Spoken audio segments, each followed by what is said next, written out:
대학생 때 신용카드를 이제 발급하려고 하니까 카드 발급도 안 돼요. 이런 상황은 무자본이 되는데 네. 해보니까 무자본은 아니더라. 앞으로 이제 뭘 할 것인가. 네. 이 길은 이제 내 길이 아니겠구나. 이왕 버는 거 많이 벌자. 첫 달 매출이 20만 원이 나왔는데 네. 8천만 원 될 때까지 10개월밖에 안 들었다고. 첫째 달에 20만 원, 10만 원, 100만 원, 170, 580, 1000. 와. 1000까지 가는데 6개월 걸린 거죠. 1000만 원에서 8천만 원까지가 되게 빨랐거든요. 네. 거기서 이제 8천. 이렇게 하면 매출 나겠다 했던 방법이 다 그대로 이제 시간만 태운 거죠.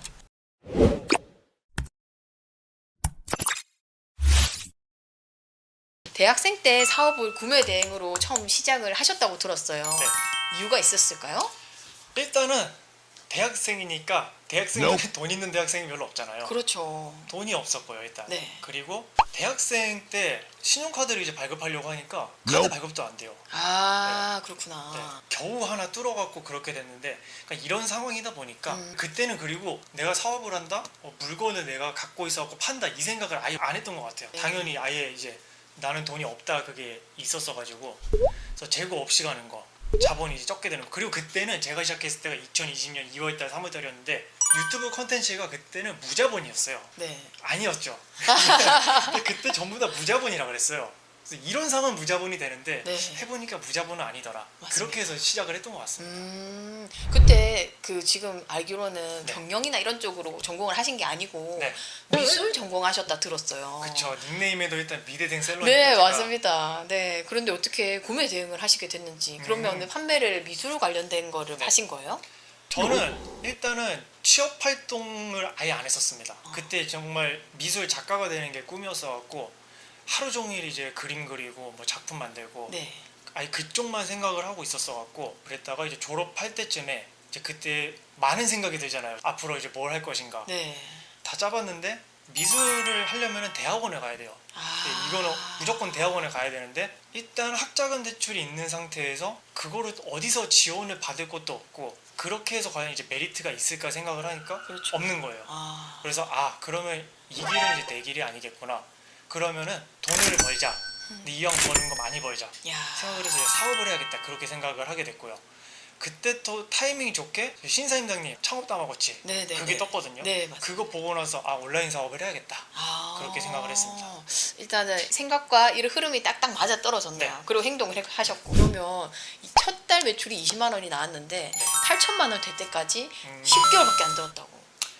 사실 좀 느린 편이긴 해요. 느린 편이다. 뭐 강의하시는 분들이랑 매출 잘 나오시는 분들에 비하면은 이 매출이 늦게 터지는 거거든요. 아. 제가 이 숫자를 정확하게 기억하는 게, 첫째 달에 20만 원, 10만 원, 100만 원, 170, 580, 1000. 와. 1000까지 가는데 6개월 걸린 거죠. 네. 1000만 원이 이제 시작이라고 생각하는데, 네네네. 이게 6개월 걸렸으니까 뭐 유튜브 보면은 뭐 3개월 만에 매출 몇 천만 원 이렇게 네, 많잖아요. 맞습니다. 그거랑 비교하면 조금 느린 편인데, 거기서 이제 1000만 원이 됐을 때가 1000만 원 되기 한 달 전에 딱 이렇게 하면 되겠다, 그 감이 왔었어요. 아, 알려주세요. 그 감이 대체 어떤 감이 어떤 식으로 하면 되겠다. 근데 사실 제가 처음 시작할 때 그 대략적인 강의를 들었는데 네. 거의 그냥 혼자서 계속 했었거든요. 네. 혼자서 그냥 집에서만 이제 하면서 유튜브만 보고 이렇게 했었는데, 좀 안 풀려가지고 좀 강의를 들어볼까 생각을 했거든요. 사실 그 전까지도 강의를 들어야 되겠다라고 생각을 못했던 게, 강의 안 듣고 시작을 하신 거네요, 그럼. 기본적인 그냥 내용만 알고 시작했어요. 네. 아. 그 상태에서 강의비 쓰는 것조차도 조금 허들이 있었어요. 근데 아. 생각을 해보니까 그때 강의 제가 들었던 게 한 10만 원밖에 안 됐거든요. 지금 생각해보면 10만 원은 별거 아닌데, 그때 처음 시작할 때는 사실 프로그램 쓰는 것도 조금 아깝잖아요. 아, 그렇죠. 그 허들이 있었는데, 강의 들으면서 이제 저 사람은 저렇게 하네, 이 사람은 이렇게 하네, 그럼 거기서 이제 좋은 것들 뽑고, 네. 그 다음에 온라인 카페, 저는 이제 온꿈사에서 주로 있었는데 그때는 정모가 매달이 있었어요. 거기서 가가지고 잘하시는 분들 거 이제 그냥 주워 듣는다고 하잖아요. 옆 테이블까지도 귀를 기울였어요. 술을 야. 먹고 있으면서도 옆 테이블까지 귀 기울이면서 그거 다 듣고 집 가서 이제 적용을 해보고, 그런 식으로 대박이다. 이제 했던 것 같아요. 네. 아, 너무 좋은 기회가 있었네요. 네. 아, 그걸 또 되게 그때. 잘 활용을 하셨고. 네. 그럼 그때 매출 1천만 원에서 네. 8천만 원까지. 1000만 원에서 8천만 원까지가 되게 빨랐거든요. 네. 1000만 원에서 1700, 1700에서 4100, 와. 4100에서 6000 갔다가 거기서 이제 8000 이렇게 이제 갔었습니다. 아. 근데 이제 그 이렇게 하면 매출 나겠다 했던 방법이 딱 1,000만 원 찍었을 때 그 방법 그대로 이제 시간만 태운 거죠. 그러면은 그 이전에는 네. 직접 등록을 하시고 프로그램 이용했다든지 뭔가 변화가 있었나요? 아니면 생각만 변화가 있었을까요? 생각 변화하면서 프로그램도 같이 썼어요. 사실 아. 생각 변화하면서 구매 대행 수동을 한 2,000개는 올렸거든요. 와, 2,000개를 2,000개 수동으로. 대박이다. 근데 좋은 경험이긴 했지만 지금 들어보면은 한 어느 정도까지만 수동으로 하고 그 뒤부터는 프로그램을 썼었던 게 맞다. 네, 시간적인 것도 그렇고 생각이 전환되면서 프로그램을 썼던 것 같아요. 그 생각의 전환이 다른 사람들의 노하우를 듣다 보니까 네. 나의 생각이 틀렸다는 거를 인지하게 된 거네요. 네. 시간도 돈인 거를 그때 좀 알아갖고 그렇죠. 대학생들은 보통 웬만한 거를 다 그냥 시간으로 네. 내보다 보니까 네. 그런 생각의 전환을 되게 빨리 하셨네요. 그렇게 보면. 다행이죠. 네. 다행이죠. 와, 대단하시다. 그러면 구매 대행으로 이제 사업을 시작을 하셨어요. 네. 그러고 나서 8천만 원까지 올라오고 나서 네. 그 이후에도 뭐 계속 사업을 하고 계시지만 네. 위기는 없으셨나요? 위기는 분기마다 찾아옵니다. 분기마다. 분기마다 찾아옵니다. 지금 구매 대행의 그냥 대략적인 역사라고 하면 좀 거창한데 어떤 일이 이제 있었냐면은 마켓 정책도 매번 바뀌어요. 아, 그렇죠. 네. 쿠팡 같은 경우도 상품 등록수 제한이 없었다가 제한이 생기고 네. 그다음에 G마켓 옥션도 한번 퇴점당했었고 뭐 퇴점이야 지금은 이제 뭐 어떻게 보면 흔하다면 흔한 건데 이제 그때 처음 맞았을 때 뭐 그런 식의 위기는 있었죠. 퇴점은 어떻게 하면 당할 수가 있나요? 퇴점은 제가 상품을 이제 구별 없이 올리다가 아, 지식재산권에 걸려가지고 그렇구나. 네, 그것 때문에 이제 옥션 같은 경우에는 사업자 번호가 다르면은 마켓들은 입점이 가능은 해요. 그 사업자 번호는 이제 입점이 안 되는데 네. 다른 사업자 번호 했을 때는 되는데 옥션은 다른 사업자 번호여도 명의 자체가 영구정지거든요. 명의가. 네, 명의가 다시 표현해야 돼요. 미대생 셀러님으로 네. 옥션에는 들어갈 수 없다. 네, 그런 식으로 이제 뭐 그 뒤로 옥션은 이제 못 들어가는 거고 아, 이런 식의 이제 위기가 있었는데 사실 그때 많이 포기들을 하시거든요. 그렇죠. 그때 이제 근데 어떻게든 이겨내면은 오히려 매출이 더 뛰어요. 야, 그걸 이겨내면 그게 이제 분기마다 있었던 거죠. 그런 식으로. 버티는 자가 이긴다는 말이 있다는. 그렇죠. 네. 그러시구나. 그러면 구매 대행으로 네. 2,000개나 네. 상품을 등록할 정도면 하루 종일 그냥 갈아 넣으신 거네요.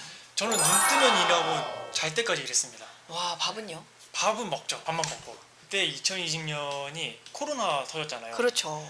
그때 좋은 명분이 될 수 있었던 게 외출이 그때 안 됐잖아요. 그렇죠. 막 그때 9시 막 시간 제한도 있고 막 그랬었고. 그렇죠. 아예 그냥 식당에 네. 문을 닫더라고. 강제적으로. 5명 미만이 그렇죠. 모이게끔 하고 네.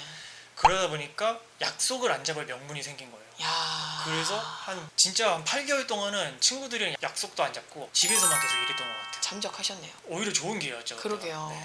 와. 괜히 이제 친구들 만나고 하면은 돈 써야 되고 시간 쓰고, 써야 되고 술 먹고 피곤하고. 나면은 다음날 숙취 있어갖고 일도 못 하고. 그러게요. 모든 게 다 네. 하늘의 뜻이네요. 그렇죠. 하루를 그러면은 잠자는 시간을 몇 시간 주무신 거예요? 그때 제가 기억나는 게 제가 루틴이 그때 일정했던 게 6시에 일어나서 지금은 운동을 잘 안 하는데 그때는 맨날 헬스를 갔어요. 8시에 집 돌아와서 아침 먹을 거 먹고 일하고 그다음에 12시까지 한 다음에 제가 오후에는 이제 알바를 가거든요. 알바도 하셨네요? 네, 알바하면서 이제 매달 알바로 한 100만 원 번 거 이제 넣고 아, 구매대행에다가. 그러셨구나. 그런 식으로 한 8개월 했어. 그다음에 퇴근하고 집 들어오면 한 7시 되거든요. 네. 7시부터 새벽 2시까지 계속 일하고 그걸 이제 맨날 반복했어요. 주말에는 몰아서 한번 자고.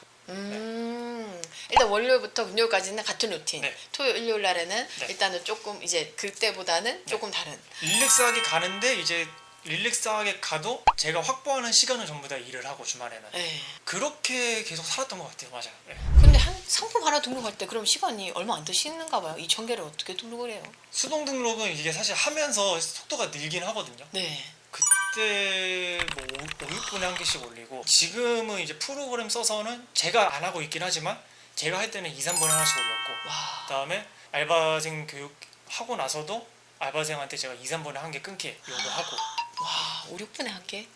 그러면 그거를 상품 뭐 이런 거 다 변형 없이 그냥 그대로 올리시는 게 아니잖아요. 처음에는 막 번역하고 그랬어요. 네. 근데 그렇게 하면 좀 오래 걸릴 수밖에 없거든요. 네. 그래서 테스트를 해봤어요. 번역 안 하고 올려도 될까? 하니까 되는 거예요. 중국어 번역 안 하고도 올려도 팔리긴 상세 해요. 페이지를. 네. 제목은 다 바꾸잖아요. 제목은 이제 상품명 키워드 넣었는데 사실 이게 꿀팁인 게 상품명 올리는 거에서 제일 시간을 많이 그렇죠. 쓰실 거예요. 맞죠. 키워드 네. 찾고 하다 보면. 네. 근데 이것도 저는 한 카테고리만 계속 했거든요. 하루에 한 카테고리. 네. 그러면은 거기에 쓰이는 키워드들이 중복되는 게 있어요. 네. 그러면 그거 찾을 필요 없잖아요. 거기서 시간 아끼는 거고. 그리고 하다 보면은 키워드가 외워져요. 반복을 하다 보면은 키워드가 외워져요. 이 상품은 이 키워드가 그때 검색수가 얼마였고 경쟁이 한 이 정도 됐었고 그게 외워지다 보니까 그거 이제 바로 이제 자동으로 들어가지는 거죠. 와. 그 기계가 정도까지 되어가는 거죠. 그 정도까지 했습니다. 우와, 장난 아니다. 그러면은 이 상품을 팔아야 되겠다. 네. 이렇게 선정할 때 어떤 상품을 선정하는 기준이 있었을까요?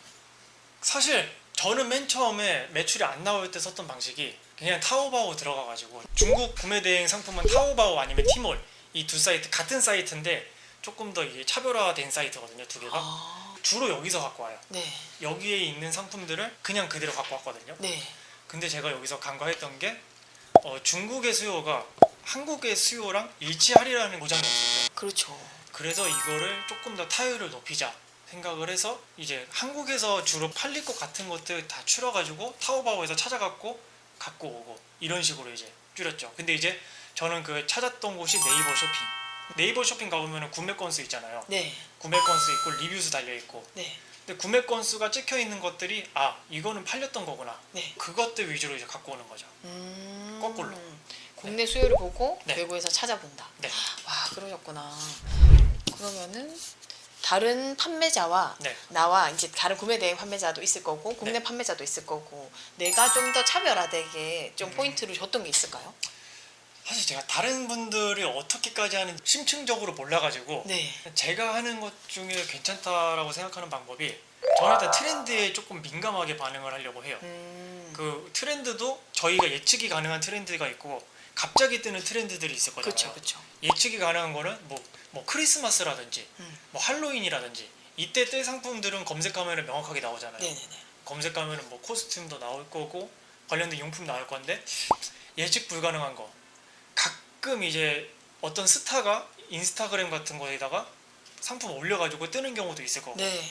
어떤 상품이 갑자기 뜨는 경우도 있을 거고 그런 것들이 이제 주로 캐치하려고 하거든요. 그래서 인스타그램 같은 경우에는 유머 계정 같은 거 다 팔로우 해놔가지고 어떤 게 올라오는지 그렇게 자주 올라오진 않아요. 근데 가끔 있더라고요. 그런 거 이제 올리면은 바로 판매 일어나고 그런 식으로 이제 체크하려고 하고 그 다음에 최근에 이제 애플에서 아이폰 14 출시한다고 얘기했잖아요. 네네네. 지금 오늘 날짜가 9월 29일인데 내일부터 사전 예약 시작이거든요. 사전 예약 시작하면은 분명히 사전 예약하고 나서 사람들이 케이스를 찾을 거예요. 네. 그것들 이제 위주로 뿌려놓거나 그런 식으로 접근을 하는 거죠. 그러니까 사전에 정보가 있어서 그 정보랑 이렇게 매칭을 시켜서 네. 상품을 올린다. 네. 와, 잘하시는 분들은 역시 이렇게 다들 노하우가 있으신 것 같아요. 근데 이것도 처음에 나도 그런 거 찾아야지 생각해갖고 찾으실 거예요. 이제 이거 보시는 분들이. 네. 근데 안 보여요. 안 보인다. 처음에 안 보여요. 저도 안 보였거든요. 네. 근데 어떻게든 여기 이제 몸 담아두고 관심을 계속 두면서 하나 찾고 나면은 이렇게 하면 되겠구나 그 감이 오거든요. 그것들이 이제 쌓이면은 3개월에서 6개월 안에 그 감이 조금 쌓이지 않을까 생각을 합니다. 일단은 감을 익혀라. 그렇군요. 그러면 네. 일단 우리가 물건을 구매하는 거에는 네. 구매 대행하는 방법도 있고 위탁으로 우리가 그냥 물건을 사는 방법도 있고 그런데 구매 대행만의 장점. 위탁이랑 구매 대행을 일단 비교를 하면은 위탁과 구매 대행의 장점은 동일해요. 근데 여기서 차이 나는 거는 단점은 좀 배송 기간이 긴 게 단점인데 네. 더 장점이라고 할 수 있는 거는 위탁 판매로 팔 수 있는 상품보다 그 가지수가 훨씬 더 많아요. 그렇죠. 왜냐면은 모든 이제 공산품은 중국에서 오니까 네. 중국에서 먼저 출시가 되거든요. 네. 중국에 있는 상품이 우리나라로 보통 수입이 돼요. 그렇죠. 이렇게 역으로 오다 보니까 여기에서 이제 장점을 좀 찾을 수 있다. 완전 매니악한 상품들이 있어요. 매니아적인 상품. 예를 들어서 농사를 짓는다. 제가 팔았던 것 중에 그게 있거든요. 씨앗 씻는 기계 같은 거.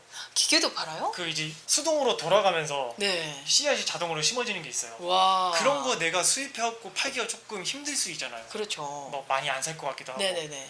그런데 이제 그런 것들 구매 대행으로 이제 올려놓으면은 뭐 안 팔리면은 말고 재고 리스크를 갖고 가는 거는 저기 중국 사람이고 네. 그런 것들 이제 위주로 올려보는 거죠. 그럼 구매 대행으로는 이런 상품은 구매 네. 대행이 괜찮다 하고 싶은 상품군을 얘기해 주신다면? 농기계, 기계도 기계고 농기구, 농기구. 전동 없이 농기구도 있거든요. 음. 그런 것들이 위주로 좋고 딱 우리나라에서 내가 만약에 판다라고 했을 때 위험할 것 같은 상품들이 있잖아요. 불법적인 거 말고 네.